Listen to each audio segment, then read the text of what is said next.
kelas D jurusan Manajemen Bisnis Syariah semester 5 dengan nomor NPM 18510400237.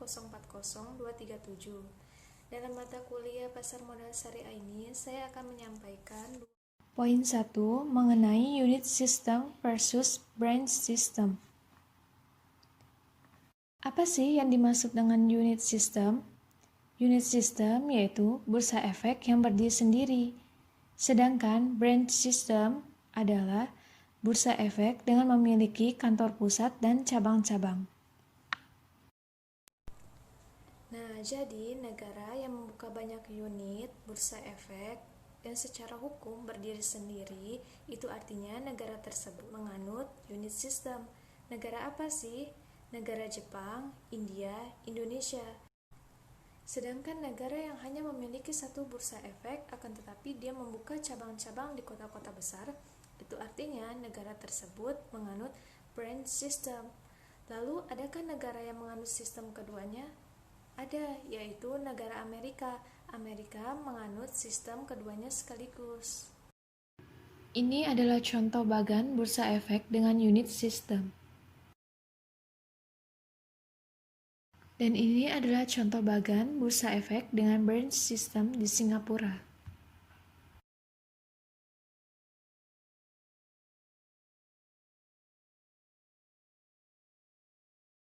Lalu, apa sih yang dimaksud dengan script trading versus scriptless trading?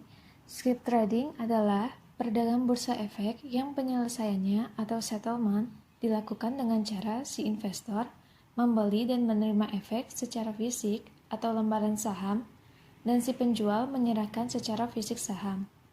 Ini biasa disebut perdagangan dengan warkat. Sedangkan scriptless trading adalah di mana si pembeli dan si penjual sudah tidak lagi menyerahkan saham secara fisik, tetapi cukup dengan pemindah bukuan dari ke rekening anggota bursa ke investor yang bersangkutan, dan ini disebut perdagangan tanpa warkat. Di Indonesia, sistem perdagangan secara warkat ini sudah diberlakukan sejak awal bursa diaktifkan pada tahun 1977 sampai 1998. Dan pada tahun 1999 telah dimulai perdagangan tanpa warkat. Pelaksanaan perdagangan tanpa warkat sendiri dapat ditempuh dengan dua cara, yakni dengan imobilisasi dan dematerialisasi. Dengan imobilisasi, saham masih dapat dipegang sendiri oleh investor apabila investor bersangkutan menginginkannya. Akan tetapi, apabila investor ingin menjual saham, maka saham tersebut harus diregistrasi terlebih dahulu di Custodian Central Efek Indonesia atau KSEI.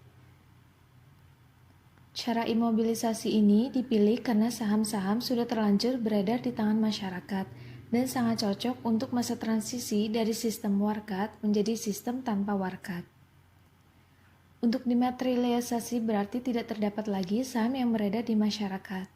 Investor hanya menerima konfirmasi bulanan secara tertulis tentang status kepemilikannya.